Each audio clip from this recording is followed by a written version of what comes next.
Hello and welcome back to my YouTube channel. So as you already know that we have completed our class 11 syllabus, and from tomorrow, that is from 1st of December 2024, we are going to start with our class 12 syllabus. Now इससे पहले कि हम class 12 का syllabus शुरू करें, so I wanted to make a separate video on standing waves because one of you requested. Now he specifically requested that I make a video on standing waves in a string, in a closed organ pipe and in an open organ pipe. So ये video उसी series में continuation है. Now before we proceed further, यहाँ पे आपके लिए एक बहुत ही मेजर इन्फॉर्मेशन है आपके लिए. सी, जब मैंने ये टॉपिक आपको वेव्स में पढ़ाया था, तब मैंने कुछ चीज़ों को, कुछ टॉपिक्स को मैंने डेलिबरेटली छोड़ दिया था because I wanted to teach you those topics at the times of MCQs. कि मैं सोच रहा था कि जब मैं एमसीक्यूज के फॉर्म में करेंगे तब मैं आपको वो चीज़ें समझा दूंगा वहाँ पे. ठीक है. सो अब प्रॉब्लम ये है कि अब हम जब ये टॉपिक कर ही रहे हैं तो I am not gonna skip all those things. तो मैं वो चीज़ें आपको अभी ही समझा दूंगा. सो मेक श्योर आप इस वीडियो को पूरा देखें, क्योंकि उस टाइम पे फिर वो सिर्फ हम एमसीक्यूज करेंगे, हम उन चीज़ों को समझेंगे नहीं, क्योंकि वो चीज़ें मैं यहीं पे कवर कर दूंगा. ठीक है. So before we waste any more time, हम टॉपिक को शुरू करते हैं. So let just move forward. तो जो पहला टॉपिक हम इसमें करने वाले हैं that is standing waves in a string and normal modes of vibrations. ठीक है. हम इस चीज़ को कवर करने वाले हैं. तो हमने अब ऐसा आप जानते हैं that we have already learn about कि स्टैंडिंग वेव्स क्या होती हैं, ट्रैवलिंग वेव्स क्या होती हैं, and how we can differentiate between a standing wave and travelling wave. ये सब कुछ हम पिछले टॉपिक में हम करके आ चुके हैं. ठीक है. अब आपको एक बात समझनी पड़ेगी. अब हम जो टॉपिक करने वाले हैं, हम इसमें से थोड़ा सा एनालिटिकल ट्रीटमेंट करेंगे, और एनालिटिकल ट्रीटमेंट के थ्रू हम समझेंगे कि standing waves in a string कैसे काम करती हैं, क्लोज ऑर्गन पाइप में कैसे काम करते हैं, ओपन ऑर्गन पाइप में किस तरह से वो काम करती है. ठीक है. अब आपको समझिए ना, before we start with this topic, होता क्या है, हम यहाँ पे एक बहुत इंटरेस्टिंग चीज़ पढ़ने वाले हैं. स्टैंडिंग वेव्स के बारे में हम सब कुछ पढ़ चुके हैं. ठीक है. अब आपको यहाँ पे एक चीज़ और समझनी पड़ेगी. ठीक है. अब आपको समझिए जो सबसे इंपॉर्टेंट पॉइंट है, जो मैंने आपको पहले बताया नहीं था एंड जो मैं आपको क्वेश्चंस में पूछना चाहता था एमसीक्यूज की सीरीज में, वो चीज़ मैं आपसे डील करना चाहता था. ठीक है. पहले हम उस चीज़ को शुरू करते हैं. तो पहला टॉपिक जो मैं आपको बताना चाहता था वो ये था, आपको इस चीज़ का ध्यान रखना है कि standing waves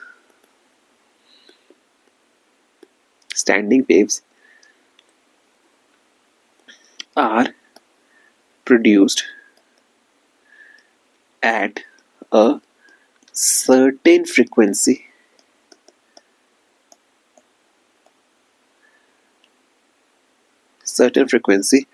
known as resonant frequency.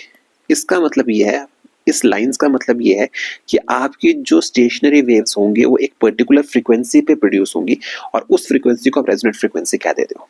ठीक है. What is this mean? कि इसका मतलब एक चीज को आप इसको वैसे भी समझ सकते हैं कि stationary waves are produced at resonance only. जब आपका सिस्टम रेजोनेंस में होगा तभी स्टैंडिंग वेव्स आपकी प्रोड्यूस होंगी. Besides that, apart from that, आप कोई भी फ्रीक्वेंसी उठा लीजिए, वहां पे ऐसा नहीं है कि रैंडमली आप कोई भी फ्रीक्वेंसी उठा लेंगे वहां पे स्टेशनरी वेव्स बन जाएंगी.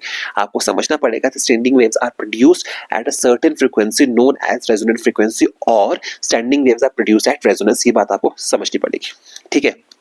अब स्टैंडिंग वेव का आपका जो एनालिटिकल ट्रीटमेंट है, अगर हम उसको समझना चाहें, ठीक है, देखिए स्टैंडिंग वेव्स प्रोड्यूस कब होती हैं, ये बात हमें सबको पता है कि standing waves are produced due to superposition of two travelling waves in opposite direction. इसमें क्या क्या कैरेक्टरिस्टिक्स होने चाहिए वो सब हम पहले डिस्कस कर चुके हैं. हम उन टॉपिक्स पे ज्यादा डिटेल में नहीं जाएंगे because if you go into detail of that topics, आज का वीडियो बहुत लंबा हो जाएगा. ठीक है. सो आई होप आपने पिछला वीडियो देखा होगा, and you must be knowing about the characteristics that traveling waves should have so that they produce a stationary wave on the superposition. ठीक है. सो वो आई अज्यूमिंग कि आपको वो सब पता है. Let just move forward. ठीक है. अब इसका एनालिटिकल ट्रीटमेंट समझने के लिए let us assume we have a wave y1 xy, y1 xy, not xy, rather xt. Suppose that we have a wave yxt which is equal to r sin omega T minus के of x. ठीक है. अब मैं ये believe करता हूँ कि आपको ये बेसिक आइडिया होगा कि in which direction this wave is travelling. Okay, I hope you have the basic idea in which direction this wave is travelling. So मेरे लिखने से पहले आई होप अपने दिमाग में आप उस चीज को समझ लेंगे. ठीक है. So we have been given that y1 xt is equal to r sin omega t minus kx. So from this equation we find that this wave is traveling in positive direction, or rather positive x axis, positive direction of, इसको मैं लिखने का तरीका थोड़ा सा change कर देता हूँ. इसको हम लिख सकते हैं that this wave is travelling in positive x direction. ठीक है.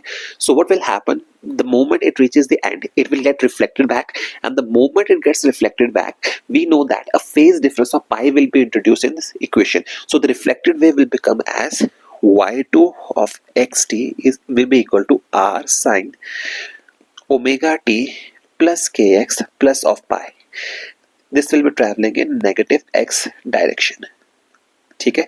आई होप ये पॉइंट्स आपको क्लियर होंगे कि how we came to a conclusion that the first wave is travelling in positive x direction, how the second wave that is reflecting wave is travelling in negative x direction. I hope you have the brief understanding, you have the clear understanding regarding how this thing happens. Okay, so the second wave, which is y is equal to r sine omega t plus kx plus pi, this equation can be further written as y is equal to minus r sine omega t plus kx. I hope आपको इस बारे में भी knowledge होगी कि ये चीज कैसे आई आपके पास.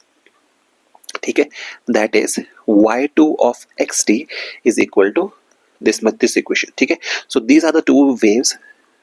One is reflected wave, y2 is your reflected wave, and y1 is your traveling wave, incident wave. Okay, so these are your two equations.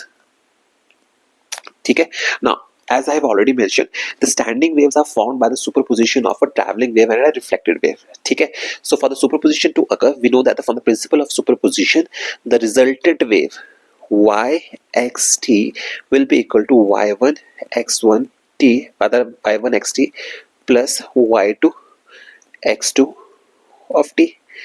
I hope ये बात आपको क्लियर होगी. That is y1 xt will be equal to y2 xt. ठीक है, it won't be x2 but rather y2 xt. So on substituting the values in this equation, we find that yxt is equal to r sine omega t minus kx plus minus of r sine omega t plus kx. That is yxt is equal to r sine omega t minus kx minus r sin omega t plus kx. I hope ये बात आपके लिए clear हुई होगी कि ये चीज कैसे आई. Now when we will solve this equation by using the basic identities of trigonometry, that is sin c minus sin b, we will find that the resultant wave, the resultant, that is the standing wave which will be produced, will be given as minus 2r sin kx cos omega t. This will be your standing wave. ठीक है, you must remember this equation. This is a really important equation. और आपको ये बात समझनी पड़ेगी that this equation can be directly asked in your examination, or rather they can say that they will give you this equation and they will ask you which among the following quantities represents the amplitude of the given standing wave. So अब हम यहाँ पे इसका amplitude भी देख लेते हैं. Amplitude को कौन represent कर रहा है. ठीक है, so remember this thing, this quantity जो है, this represents the amplitude of standing wave, amplitude of standing wave. ठीक है, आई होप ये बात आपके लिए क्लियर होगी. इतनी सी बातें आपको समझ में आ चुकी होंगी. ठीक है, चलिए आगे कंटिन्यू करते हैं. Now when we look at the amplitude of the standing wave, we come to a very important conclusion. ठीक है, observe this amplitude for a moment, okay, and compare this amplitude with the traveling wave, amplitude of the traveling wave. ठीक है, on closer inspection we find that, but we find this was your second point which I wanted to ask you in the form of MCQ. Okay, this is an important point. ठीक है, so you need to understand this thing. What is the difference between the amplitude of a standing wave and an amplitude of a traveling wave? So on observing these points, we observe that the amplitude of a standing wave varies with value of x, with the value of x. That is, the amplitude will have different values at different values of x. Value of amplitude will vary with the different values of x. So you must remember this thing. Okay, मतलब amplitude की value for a standing wave changes with the value of x. ठीक है, but the amplitude of a traveling wave is constant.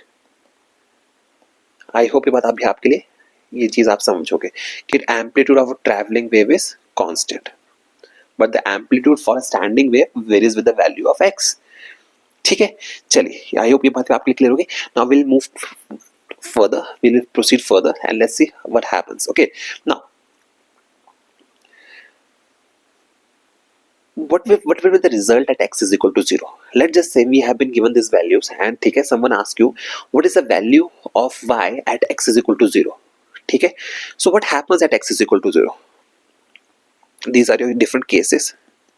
So at x is equal to 0, rather we'll say that when x is equal to 0, that is from the starting point.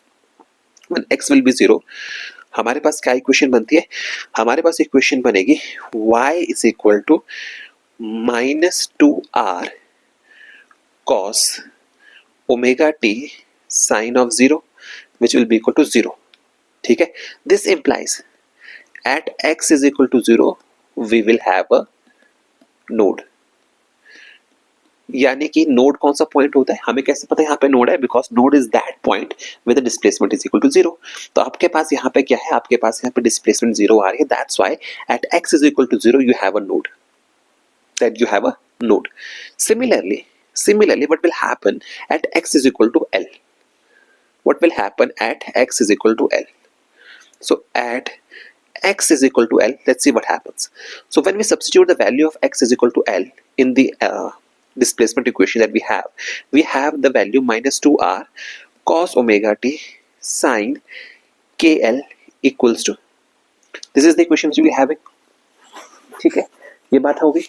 But अब आपको समझना पड़ेगा, in case of a string, because we are dealing in a string, at x is equal the point at x is equal to L will also be fixed. The point at x is equal to L will also be fixed. ठीक है, यहां पे लिख सकते हैं कि but at x is equal to L as other end at x is equal to L is also fixed. इसको ऐसे समझिए, ये आपका x is equal to 0 है, आपकी स्ट्रिंग यहाँ पे अटैच्ड है and this is your x is equal to L. दोनों पॉइंट्स पे स्ट्रिंग जो है अटैच्ड होती है. That means at x is equal to 0 and x is equal to L, this is confirmed that the displacement will be 0. This is confirmed that displacement is 0. इसमें आपको कोई दोहराया ही नहीं है कि जब भी आपके पास कोई स्ट्रिंग गिवन होगी then at x is equal to 0 and x is equal to L, आपकी डिस्प्लेसमेंट जो है वो 0 होगी. तो इस बात का मतलब क्या हुआ? This implies at x is equal to L we have y is equal to 0 which is equal to -2r sin kl cos omega t, that is 2r sin kl cos omega t will be equal to 0. आपके पास ये equation निकल के आएगी. Now we come to another major point. देखिए, ये चीज को मैंने कैसे याद किया था? जब हमने डेरिवेशंस को याद किया था, जब मैंने डेरिवेशन को याद किया था, तो the way I remember this thing, okay, आपको ये देखना पड़ेगा कि out of the three values, these three values, आपको देखना पड़ेगा कौन सी ऐसी वैल्यू है जो आपको 0 प्रोवाइड कर सकती है. C, omega and T has absolutely no relationship with displacement. आज इसमें कोई डिस्प्लेसमेंट आपको इंट्रोड्यूस नहीं कर सकते. R is fixed. ठीक है, अब आपको एक बात समझनी पड़ेगी. Since R is fixed, the only quantity जहां पे आप लैम्डा की वैल्यू को इंट्रोड्यूस कर सकते हो, the only quantity which varies with distance is sine K L. So this equation will be equal to 0 for, this implies y will be 0 for sin kl to be equal to 0. अब ये equation 0 कब होगी? जब आपका sin kl 0 होगा. और sin kl 0 कब होगा? sin की वैल्यू 0 कब होती है?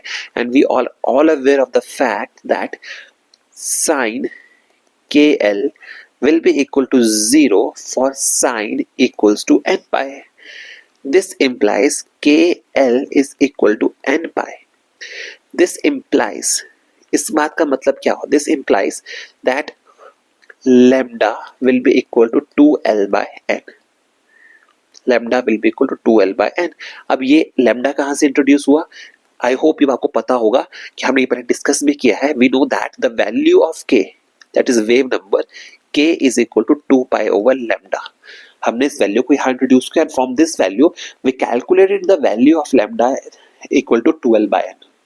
आई होप ये बात आपके लिए अच्छी से क्लियर हो चुकी होगी एंड यू आर अवेयर कि अब आपको यहाँ से आप यहाँ तक पहुंच चुके हैं कि how we now you are aware of the fact that how we calculated the value of lambda is equal to 12/n, जिसको हमने पहले डायरेक्टली रिजल्ट की फॉर्म में याद किया था।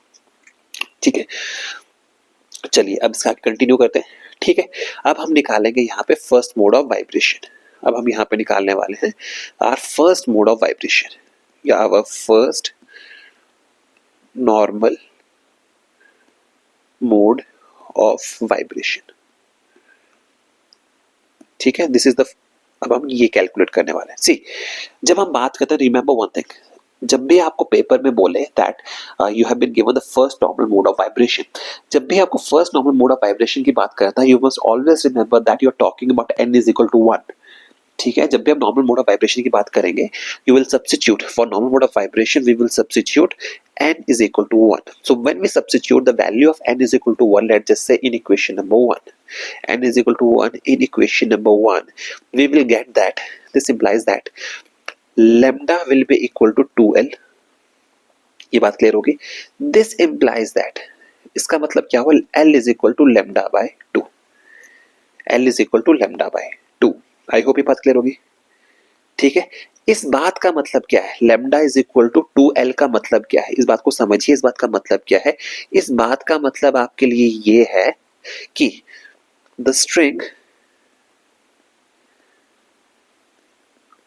vibrates as a whole in one segment। In one segment, ये था नेक्स्ट कॉन्सेप्ट जो मैंने आपको क्वेश्चन के फॉर्म में पूछना था। ठीक है, that the string vibrates as a whole in a one segment. ठीक है, अगर आपके पास इस तरह से चीजें हैं, the string vibrate as a whole in one segment, इस बात का मतलब क्या है, इस बात का मतलब ये है कि अगर आप इसको प्लॉट करें, let just say this is your length l, अगर आप इसको प्लॉट करें तो आपके पास जो वेव नजर आएगी वो वेव कुछ इस तरह से नजर आएगी। ठीक है, this will be the value, this will be, let's just say this is your point A, this is a node, this is showing you as an anti node, ये point आपका anti node है and this is your node। ठीक है, और यहाँ पे आपको नजर आ रहा है कि that L is equal to lambda by 2, L is equal to lambda by 2। ठीक है, कि lambda पूरी लेंथ पे जा रहा है। ठीक है, ये बात आपको क्लियर होगी। इसका मतलब string vibrates as a complete segment. ठीक है, आई होप ये बात क्लियर होगी। ठीक है, अब देखिए, अब आपके पास यहाँ पे आपको समझना पड़ेगा क्या चीज कैसे काम करती है। ठीक है, अगर आप इस इक्वेशन को बहुत ध्यान से नोटिस करें, आपके पास यहाँ पे इक्वेशन निकल के आई, ये इक्वेशन निकल के आई, let us hope put this value as lambda, equation number 2।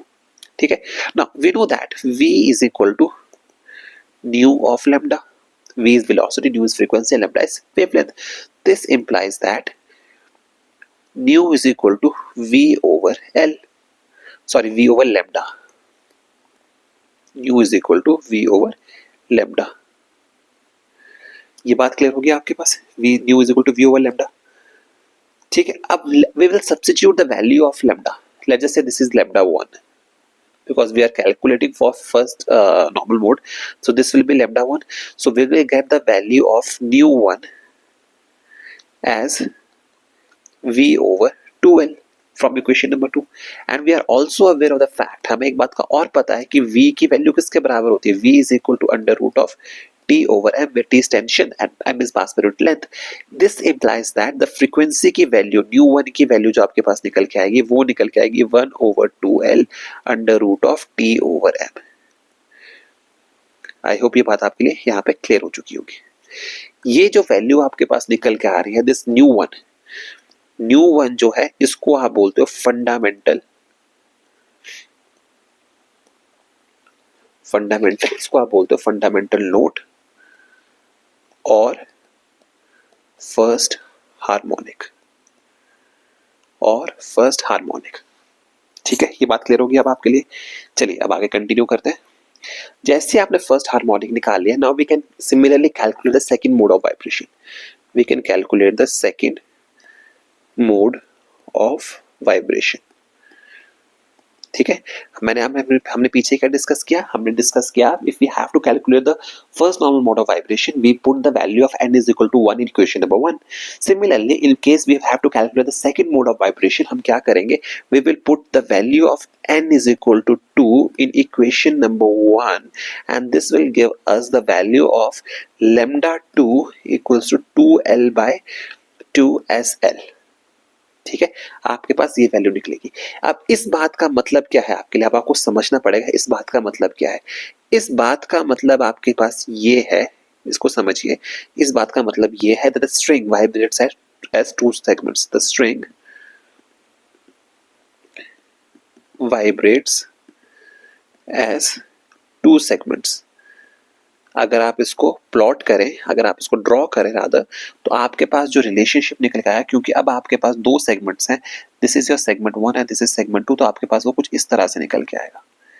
ठीक है, आपको बात समझनी पड़ेगी. तो आपके पास ये निकल के आएगा L is equal to lambda 2 and for n is equal to 2 we will be having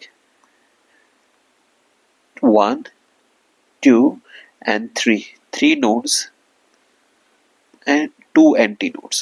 This will be your antinode number 1 and this will be your antinode number 2. Clear होगी बात.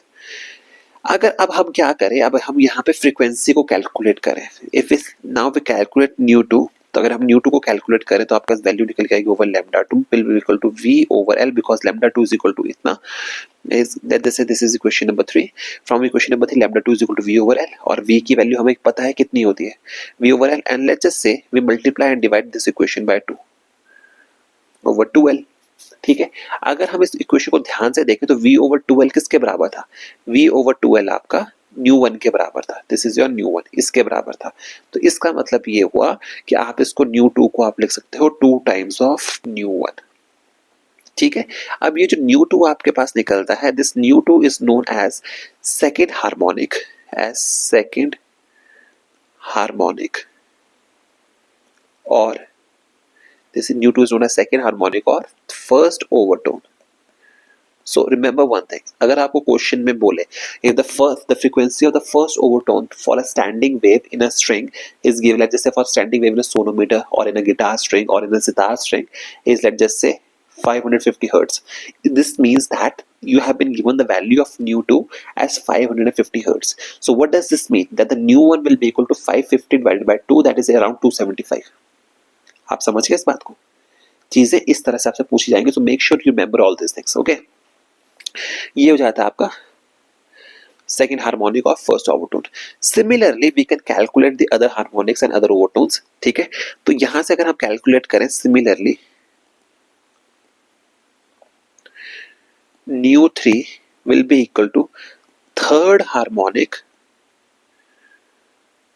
और second overtone, and that value will be equal to how much? That value will be equal to nu 3 will be equal to 3 times of nu 1, will be 3 times of nu 1. अब यहाँ पे आपको like अगर थोड़ा उसको complicate करना है question को, he will ask what will be the value of lambda 3. तो लैम्डा की वैल्यू आपको पता है 12 by n होती है, so we'll put the value of n is equal to 3. So this implies that lambda 3 will be equal to 2l by 3, because कहाँ से आया, because lambda n is equal to 2l by n. So when we substitute the value of n as 3, we'll get the third harmonic or second overtone. So remember, जब आपने ये सब चीजें solve कर ली, similarly अगर हम इसको आगे कंटिन्यू करते चले इसी तरह से, तो that means that new n will be new n will be called as nth harmonic or nth overtone. Sorry, not nth overtone, but n minus 1 overtone. N minus 1 overtone. Okay, and that value will be equal to nu n will be equal to n times of nu 1. इस चीज का आपको ध्यान रखना है. ठीक है, I hope ये बात आपके लिए क्लियर हुई होगी. Let's move forward. अब आपके पास ये चीजें आपके पास आ गई, और यहाँ पे आपको एक बहुत इंटरेस्टिंग रिलेशन आपको और निकल के आ रहा है. ठीक है, एक इंटरेस्टिंग रिलेशन आपके पास और निकल के आ रहा है for standing waves in a string. ठीक है, for standing waves in a string आपको remember, for standing wave in a string Remember this thing. This is very important. This was my another question which I wanted to ask you in the form of MCQs. Okay, क्या question आपका for standing wave in a string? Number of antinodes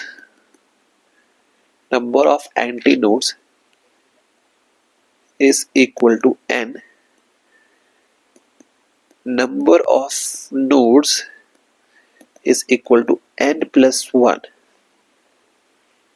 and number of loops will be equal to n. मतलब for example अगर मैं बात करूं for n is equal to 4, that is for the fourth harmonic. For example अगर मैं इसको समझने की कोशिश करूं, for example if we have the value of n is equal to 4, this will means that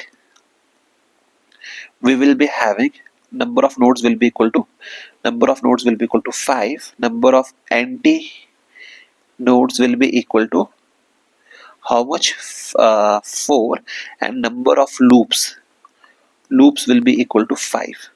कैसे आया? सी आपके पास क्या है, n इसकी वैल्यू कितनी है 4, and 4 n is equal to 4, we will be having how many antinodes? 4, and we'll be having how many loops? 5, and number of nodes will be 5. So 1 2 3 4 and 5. Okay, तो इसको ऐसे समझिएगा, इस तरह से बनता है. So how many loops? Loop number, this is your loop number 1, loop number 2, loop number 3, loop number 4, and number of antinodes 1 2 3 and 4. Number of antinodes 1 2 3 4 and 5. I hope अब आपके लिए बात क्लियर हो चुकी होगी कि if we have the case of standing waves in a string, how to calculate the number of nodes and how to calculate number of antinodes along with number of loops. ठीक है, ये बात clear हो चुकी होगी आपके पास. ठीक है, लास्ट टॉपिक इसमें जो आता है जिसको हमने डायरेक्टली जिस रिजल्ट्स को हमने याद किया था वही रिजल्ट्स में एक बार आपके लिए वापस रिपीट कर देता हूँ. यहाँ पे the position of nodes, the position of nodes आपकी कहाँ पे होती है आपको समझना पड़ेगा. द पोजीशन ऑफ नोड्स होंगी आपकी x is equal to 0, l over n, 2l over n, 3l over n up to l. ठीक है, पॉइंट नंबर 1.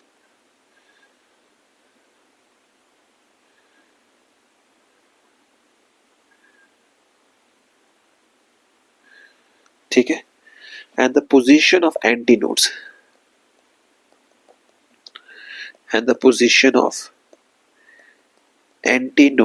वो कहाँ पे होंगी वो भी मैं आपके लिए लिख देता हूँ. Position of antinodes will be at x is equal to l over 2n, at 3l over 2n, 5l over 2n up to 2n minus 1 over 2n into l. ठीक है, ये बात क्लियर होगी आपके पास यहाँ पे. चलिए आगे कंटिन्यू करते हैं इस चीज को. Position of nodes and position of antinodes मिल गई. फाइनली अब आपको एक बात मैं और यहाँ पे एक लॉ को डिस्कस कर लेते हैं. ठीक है, ये टॉपिक जो था इसमें एक पार्ट मेरे से लाइक बाय मिस्टेक पिछले टॉपिक में छूट गया था. सब will continue with that topic. उस टॉपिक को भी हम यहीं पे कवर कर लेंगे. वी नो दैट अब हमने जब न्यू वन कैलकुलेट किया, the moment we calculate the value of nu one, we came to know that the fundamental frequency of stretch string, the fundamental frequency of a stretched string was nu is equal to 1 over 2l under root of t over m, where m is mass per unit length. So from here we find that nu is proportional to 1 by l. Nu is proportional to 1 by root m, that is mass per unit length. ठीक है, and nu is proportional to root T. Remember T is tension not temperature. Paper में बच्चे गलती करके आते हैं. ठीक है, आई होप ये बात क्लियर होगी. इसी के बेसिस पे you can find another law in which you can define the same law in terms of a diameter and the density of the string. This was the point which I missed. ये जो topic था, this was the topic which I missed. Okay, so after substitutions everything, ठीक है, we get the value of nu in terms of diameter and density as nu is equal to 1 over ld root t over pi rho, where d is equal to diameter of wire and rho is equal to density of wire. ठीक है, this implies nu is proportional to 1 over d and nu is proportional to 1 by root of rho. ठीक है, इसको आप law of density and law of diameter भी बोलते हैं, and make sure you remember all this things. ठीक है, चलिए आगे कंटिन्यू करते हैं. ये टॉपिक आपका कवर हो गया. So this is how we completed the stationary waves in a standing wire. Okay, I hope अब आपको stretched wire, sorry, I hope अब आपको इसमें कोई प्रॉब्लम नहीं होगी. In just in case you find something which is missing, or if you find something that you are not able to understand, make sure आप comment section में बताइए and I'll explain that. Okay, I have no problems in making videos. आप जो बोलेंगे मैं उस topic पे video बना दूंगा. It's up to you. अब आपको कोई डाउट्स है, कुछ प्रॉब्लम्स आ रही है तो आप मुझे बता दीजिएगा. ठीक है, चलिए आगे कंटिन्यू करते हैं.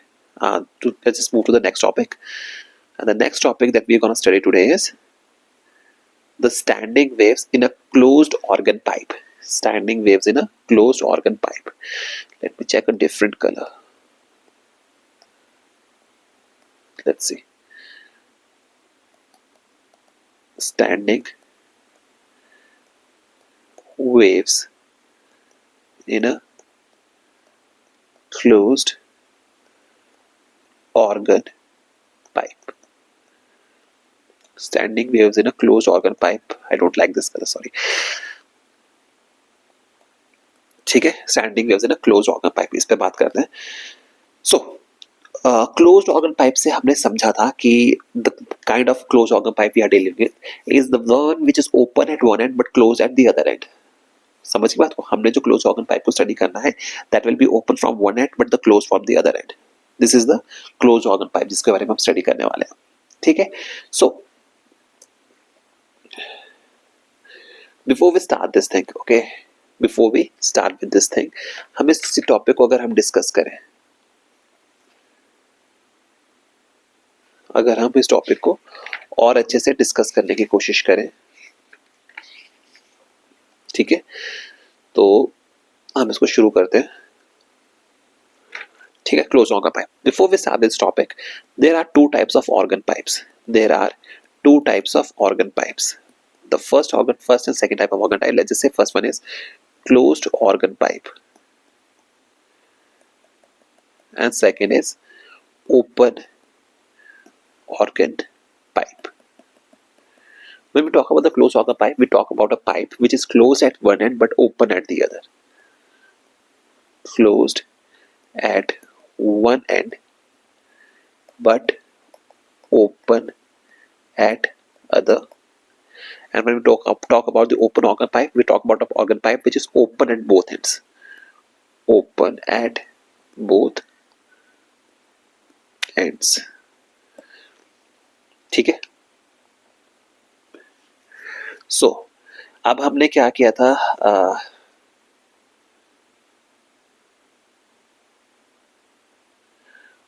अब आप ऑर्गन पाइप्स में, अब आपको एक बात का और ध्यान रखना है. ठीक है, ऑर्गन पाइप्स में आपको एक बात का और ध्यान रखना है, ऑर्गन पाइप्स बोलते किसको है. So remember, organ pipes are the kind of a musical instruments which are used to produce a musical sound by blowing the air into pipe. समझ के, these are kind of the musical instruments from which we generate sound, from which we produce sound by blowing the air into the pipe. जब हम उसमें फूंक मारते हैं, जब उसमें हम हवा पास करते हैं, only then that produces a sound. Then that kinds of musical instruments are known as organ pipe, and I hope you know the examples like flute and all that stuff. ठीक है, और वो प्रोड्यूस कैसे होती है. Remember one thing, in organ pipe the longitudinal stationary waves are formed. This is very important point. Remember this thing, in organ pipe longitudinal stationary waves are produced. तो ये आपके लिए एक और क्वेश्चन था जो मैंने आपको एमसीक्यू की फॉर्म में पूछना था. This was another question which I wanted to ask you in the form of MCQ, but still as I already mention we were going with this topic, so I just thought कि चले कर ही देते हैं साथ साथ में इसको point up. ठीक है, सो we will continue with this topic. So अब हमें क्या है, we are going to deal with longitudinal standing waves. ठीक है, अब आपको ये समझना पड़ेगा, we are dealing with closed organ pipe. Now since we are dealing with closed organ pipe, since we are dealing with closed organ pipe, ठीक है, हम इससे डील कर रहे हैं, ठीक है। तो हमें ये पता है क्लोज्ड ऑर्गन पाइप्स में what kind of waves are produced, longitudinal waves are produced, सब कुछ सेम रहेगा, सुपरपोजिशन प्रिंसिपल हम इस पे लगाएंगे, उनकी इक्वेशन लिखेंगे, सुपरपोजिशन लगाएंगे, and finally the equation of the longitudinal wave that was produced will come out to be minus 2r sin kx cos omega t, ठीक है। यहाँ पे जो SXT है, remember this SXT in here, this equation, this represents the stationary longitudinal waves. These represents the longitudinal stationary waves that are set up in pipe. These are longitudinal stationary waves that are produced in pipe, organ pipe, closed organ pipe, ठीक है। ये बात clear होगी। So let's move forward. अब आपको ये बात समझना पड़ेगा ना, what will happen. So at the closed end of the pipe, at closed end of pipe, जो end closed है वहां पे क्या है, displacement will be zero, that is x will be equal to zero. This implies sin of kx will be equal to zero, ठीक है, that is sin of 0 degree because we are starting from that point. This implies at s is equal to 0, a node will be present. A node is formed, or whether we can say that a node is formed, or there will be node present. But what happens at the open end? What happens at the open end? But at open end, see, this was your another question जो मैंने आपसे पूछना था. At open end क्या होता है? But at open end, that is at x is equal to L. Remember what happens at x is equal to L. At x is equal to L, क्या होता है? at x is equal to L, an antinode is formed. An antinode is formed. This question can be asked directly in the NEET examination, that in case of closed organ pipe, at an open end, antinode is formed. Or they can simply say that at in a closed organ pipe, ठीक है, at x is equal to L, they will give you 4 options and they will say an antinode will be formed, and at x is equal to L we have a what we say that at x is equal to, we have an open end and antinode is formed. Second option, they will give you, we have an open end and a node is formed. Or we can say that at x is equal to L we have a closed end and we have antinode, and so on and so forth. ठीक है, ये चीजें हो जाएंगी. ठीक है, this implies S will be maximum, that is the amplitude will be maximum, that displacement will be maximum. तो अब आपको जब इस इक्वेशन को हम ऑब्जर्व करते हैं, we find that this equation will be maximum. This equation will be maximum for the equation number. Let's just say this. We put this equation number again. Let's put, for this case, let's just put this equation number 1. So for 1 to be maximum, क्या होना चाहिए? Sine KL की value maximum होनी चाहिए. Sine of KL should be maximum, and what is the maximum value of sine? That is equal to +1 minus 1, because we are talking about both the ends. So आपके पास जो निकल के आएगा, we have sine of 2n minus 1 pi by 2. 2n minus 1 pi by 2. Therefore KL की जो value आपके पास निकल के आएगी, that will, on solving this equation, we will get the value of KL equal to 2 pi over lambda, 2 pi L over lambda, which is equal to 2n minus 1 pi by 2, which is equal to 2n minus 1 pi by 2, because K is equal to 2 pi by lambda. और जब हम इस question को solve करेंगे, this implies जो आपके पास final relation निकल के आएगा, that final relation will come out to be lambda is equal to 4L over 2n minus 1. This was the relation जो हमने डायरेक्टली याद किया था। अब हमने रिजॉल्व करके देख लिया कि ये वैल्यू किस तरह से आपके पेपर में सॉल्व होती है, ठीक है। And again will proceed with the same process.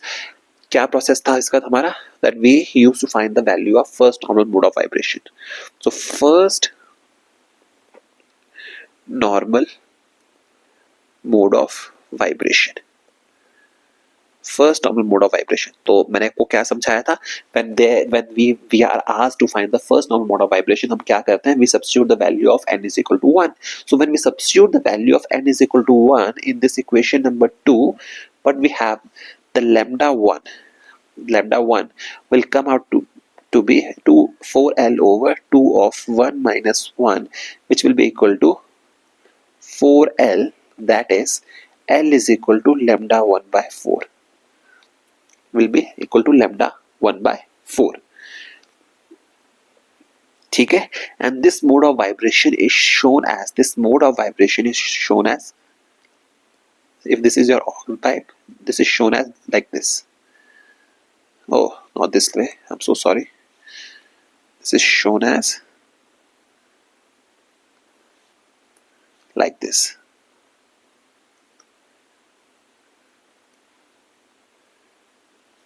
ठीक है। क्लियर होगी बात। so this will be equal to l is equal to lambda 1 by 4, and this will be your x is equal to 0, and this will be equal to x is equal to l. So at x is equal to l we have an antinode. Okay, so from here we can calculate the value of new one as v over 4l. I hope ये बात आपके लिए clear होगी।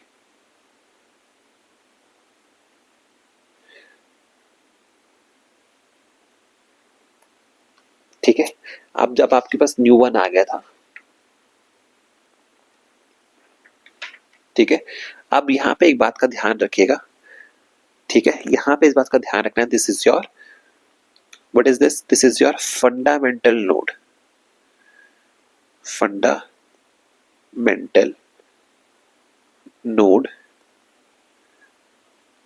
note, this is a fundamental note or first harmonic in case of closed organ pipe, ठीक है।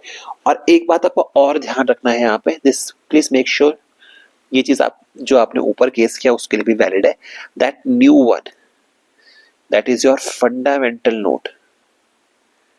Again repeat कर रहा हूँ, ये ऊपर वाले जो आपने स्टैंडिंग वेव इन स्ट्रिंग में किया उसमें भी वैलिड है, नेक्स्ट केस करेंगे उसमें भी वैलिड है, और ये हर चीज में वैलिड है। तो remember one thing, the nu one that is also known as a fundamental note, this is your lowest frequency of vibration. Remember, this is our lowest frequency of vibration. Please make sure आप इसका ध्यान रखें, ये इस ऊपर वाले case में भी वैलिड है, इस केस में भी वैलिड है, एंड नेक्स्ट केस जो हम करेंगे that will B that standing waves in open organ pipe, उस पर भी वैलिड होगा, ठीक है। सो ये पॉइंट जो था ये भी मैंने आपसे क्वेश्चन की फॉर्म में पूछना था, ठीक है। सो एक ये भी क्वेश्चन हो गया, तो मैंने आपको पहले ही क्लियर कर दिया, ठीक है। इसका मतलब हो गया आपके पास आ गया ये। इसके बाद अगर हम कैलकुलेट करें second mode of vibration, second normal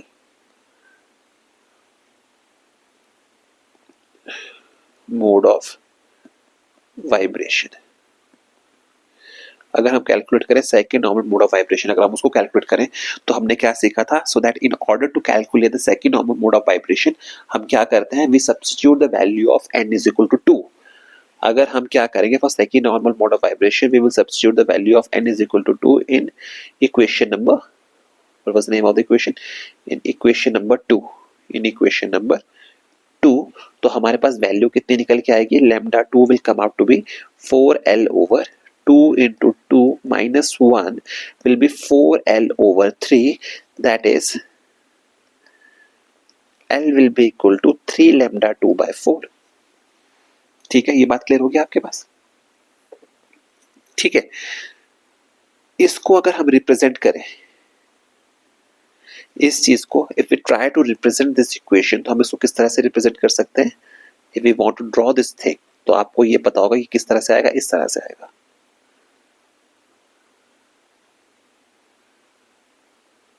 इस तरह से हम इसको रिप्रेजेंट करेंगे, that is there will be two antinodes and there will be two nodes.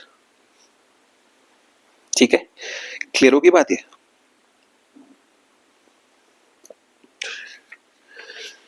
तो अगर हम इसको कैलकुलेट करें, we solve this equation more.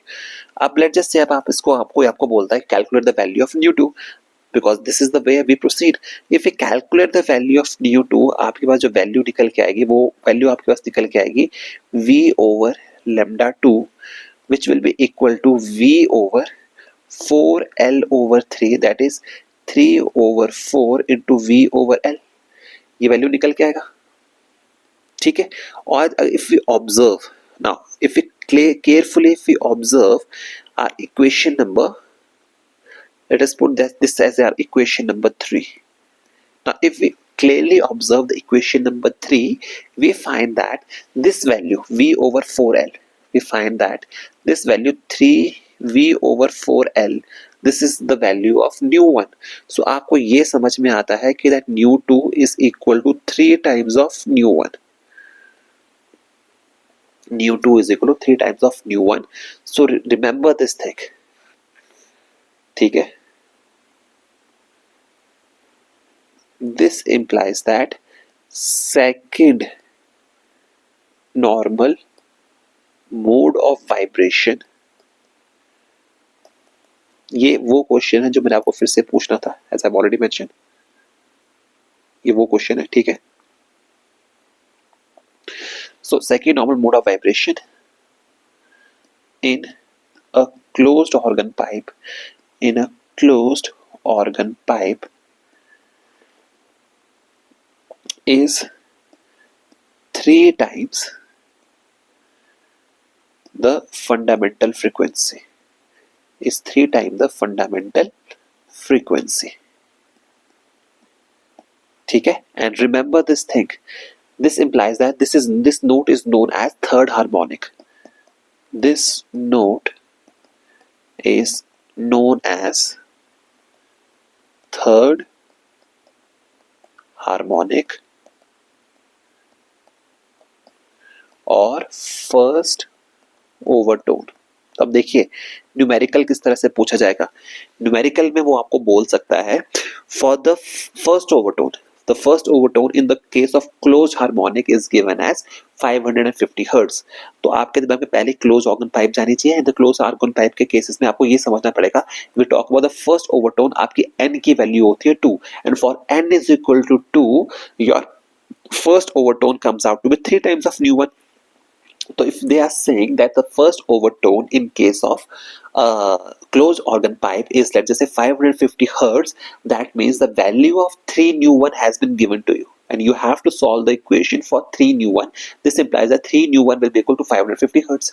Similarly, he can simply say that the first harmonic of a closed organ pipe is equal to second overtone of standing waves in a string.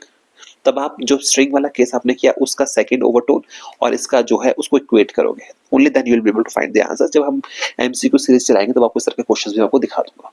ठीक है, I hope ये बात clear होगी.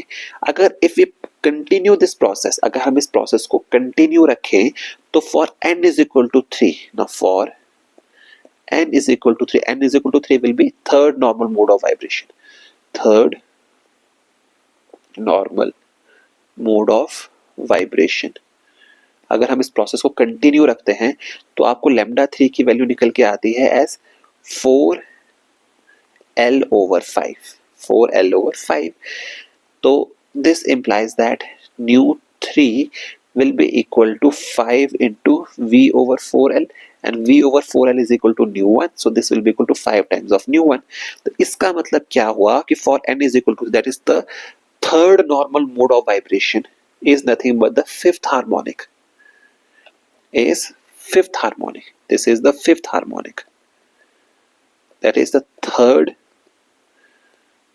normal mode of vibration is our fifth harmonic, or this fifth harmonic will be second overtone or second overtone. So अगर मैं आपसे simple numerical base पे या सिंपल एमसीक्यू पूछूं second harmonic in case of a closed organ pipe is fifth harmonic. यह statement सही है गलत है? सही स्टेटमेंट है. So if they can ask you among the following which is correct for the first overtone, they'll just say they will ask you the second overtone for a closed organ pipe is equal to 3 nu 1, 5 nu 1, 7 nu 1 or 2 nu 1. So the answer will be 5 nu 1 in case of closed organ pipe. I hope you are getting my point. ठीक है. So if we continue this process, we will find the value of nu n, that is the nth harmonic. ठीक है, that is the nth for the nth normal mode of vibration. We will have nu n as 2n minus 1 times of nu 1. This will be for nth normal mode. nth normal mode. I hope ये बात आपके लिए clear होगी. इस बात का मतलब क्या हुआ? This implies that for nth normal mode of vibration, this implies that nth normal mode of vibration is nothing but 2n minus 1th harmonic or 2n minus 3th overtone. आपको इस चीज का ध्यान रखना है. ठीक है. आपको यहाँ पे एक चीज का और ध्यान रखना है, that in case of closed organ pipe, in case of a closed organ pipe, we have n nodes and n antinodes for nth mode of vibration. That means अगर आपको closed organ pipe given and if they say that for the fifth normal mode of vibration, what will be the number of nodes and what will be the number of antinodes? So we know that for the fifth normal mode of vibration in case of a closed organ pipe, we will be having 5 nodes and 5 antinodes. ठीक है. And finally हम यहाँ पे एक चीज और लिख लेते हैं, position of nodes. Position of nodes क्या होगी आपकी यहाँ पे? That will be equal to x is equal to 0, 2l over 2n minus 1, 4l over 2n minus 1 and so on up to 2nl over 2n minus 1. And position of antinodes वो कितनी होगी? कहाँ पे होगी? x is equal to l over 2n minus 1, 3l over 2n minus 1 up to l. ठीक है. यहाँ पे मैं क्वेश्चन आपको और बताता हूँ. There is something more about this thing which I was going to ask you in the form of MCQ, and that point is number 1. That point is that even harmonics, remember this thing, even harmonics are absent in a closed organ pipe. See, जब हमने इसको solve किया, आपके पास सिर्फ और सिर्फ odd harmonics निकल रहे हैं, जैसे 5 nu 1, 3 nu 1 and nu 1 and nu 1. जब आप इनको ऑब्जर्व करते हो, this next one will be 7 nu 1. तो आप जब इसको ऑब्जर्व करते हो, you find that 2 nu 1 and 4 nu 1 are missing. So we can assume that this statement will be true for the nth term. So we find that the nth harmonics, that is the even harmonics, are absent in case of closed organ pipes. ठीक है. I hope ये बात clear होगी. ठीक है. चलिए अब आगे कंटिन्यू करते हैं. Let's just move to the last topic, that is standing waves in an open organ pipes. Standing waves in a open organ pipe. In open organ pipes. ठीक है. चलिए इनको कंटिन्यू करते हैं अब. ठीक है. नाउ रिमेंबर वन थिंग, ये चीज मैंने आपको पहले भी डिस्कस की थी. Remember one thing, in case of open organ pipes your results are similar to the case of when the standing waves in a string. ठीक है. इस चीज का आपको ध्यान रखना है. ठीक है. और आपको ये पता है open organ pipes, number 1, both ends are open. This implies that antinodes are present at both ends. Clear होगी इतनी सी बात? ठीक है. And we will solve when we solve the equations, we get the value of lambda is equal to 2l by n. As I have already mentioned, the results will be same as in the case of a string. Standing waves they are produced in the case of string.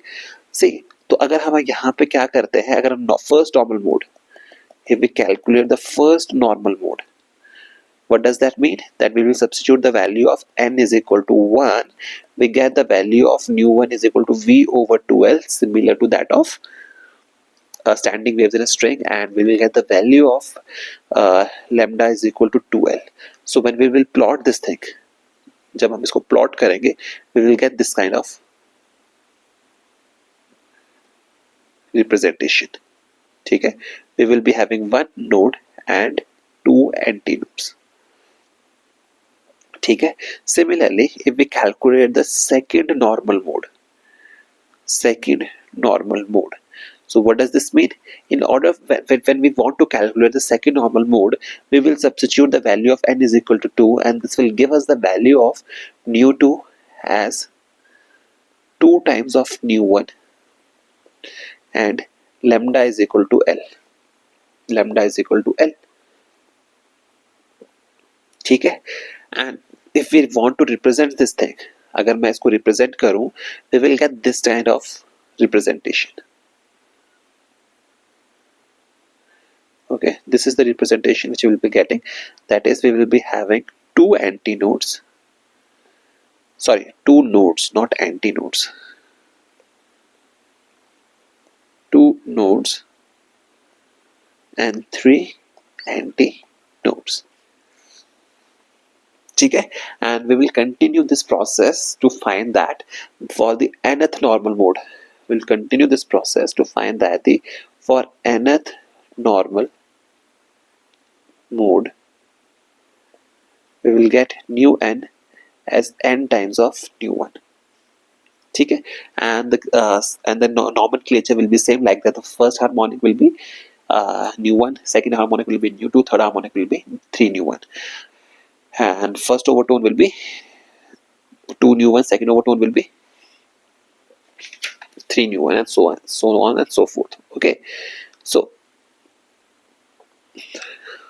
यहाँ पे हम एक generalisation कर सकते हैं, and the same generalization I was going to ask in the form of MCQ, that we will find that for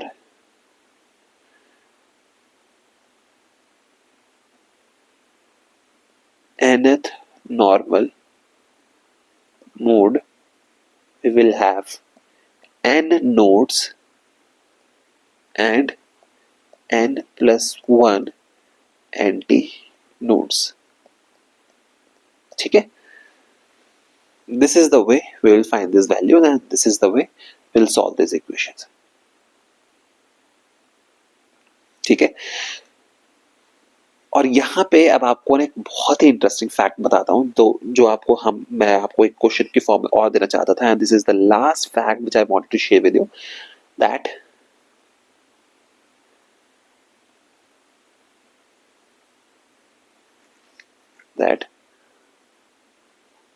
the length, remember this thing, the length of musical instrument,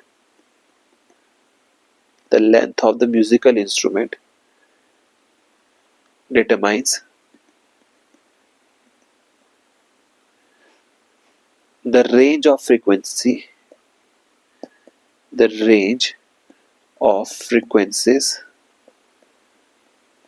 that can be played / produced on the instrument. इस बात का मतलब क्या है? This implies that now as nu is proportional to 1 by L, this implies shorter the length, greater are the frequencies. Greater are the frequencies. Make sure इस बात का ध्यान रखें because this question can be directly asked your NEET examination. ठीक है? So with this note, we complete our with standing waves in organ types. I hope आपको समझ में आया होगा, especially the person who asked me to make a separate video, and I hope you'll find this video helpful. And I hope जिन भी लोगों ने कुछ video देखा होगा आपने कुछ नया सीखा होगा, because obviously मैंने कुछ क्वेश्चन आपको MCQs के फॉर्म में पूछने थे. So with this note, let's just end this session. कल हम from tomorrow, that is from 1st of December 2024, we're going to start with electrostatics. The class 12 syllabus will be starting from tomorrow, and I hope we'll be able to complete that syllabus by 15th of January, and even earlier. That's what I'm hoping right now. Till then, कल मिलते हैं आपसे. Till then, I hope आप अच्छे से पढ़ेंगे. आप कुछ डाउट्स होंगे, make sure you write them in the comment section. ठीक है? तो ठीक है, चलते हैं आज. बाकी आपसे कल मिलेंगे. Thank you so much. Good night, bye bye, and best of luck.